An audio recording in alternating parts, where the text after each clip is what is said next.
My dear students, this is a simple factorization. Answer கொடுத்துருக்கோம். Just பாருங்கள். இதை factorise பண்ணலாம். 4m அப்படி வச்சிடலாம். 4m மைனஸ் 20 வந்து 4 இன்ட்டு 5 n போட்டுக்கலாம். 4m அப்படி வச்சுட்டு 20 4 இன்ட்டு 5. இதில் காமன் ஃபேக்டர் அப்படிங்கிறது 4 மட்டும்தான். If you take 4 out, balance m, இங்கே வந்து 5 n இருக்குது. That's all factorisation for this one. Here இந்த சம் 15 எப்படி எழுதுனா 3 into 5 into p. Here 5 into q into w. The common factor is 5. You can take 5 out. இங்கே balance 3p. இங்கே balance வந்து q மட்டும். இதுலேயும் 5 எடுத்துகிறோம், இதுலேயும் 5 எடுத்துகிறோம். இப்போ பேலன்ஸ் 3p, இங்கே q. ஹியர் இங்கே 10, இங்கே 9. காமன் ஃபேக்டரே வராது. x மட்டும் தான் காமன்.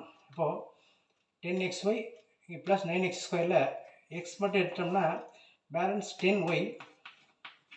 இங்கே பேலன்ஸ் வந்து 9, x ஸ்கொயரில் ஒரு எக்ஸ் எடுத்துட்டோம், 9x. This is the simple answer for this factorisation.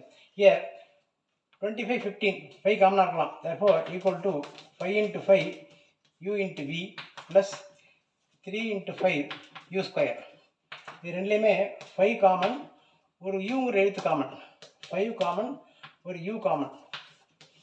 5 ஒரு 5 ஒரு u போயிட்டு, மீதி ஒரு 5ம் ஒரு vயும். ஹியர் 5 ஒரு u போயிட்டு, அப்போ ஒரு 3யும் இதில் ஒரு u. These are all sums on simple factorization.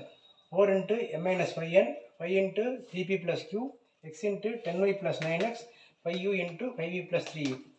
We'll do more sums. Subscribe RSR Max. Thank you.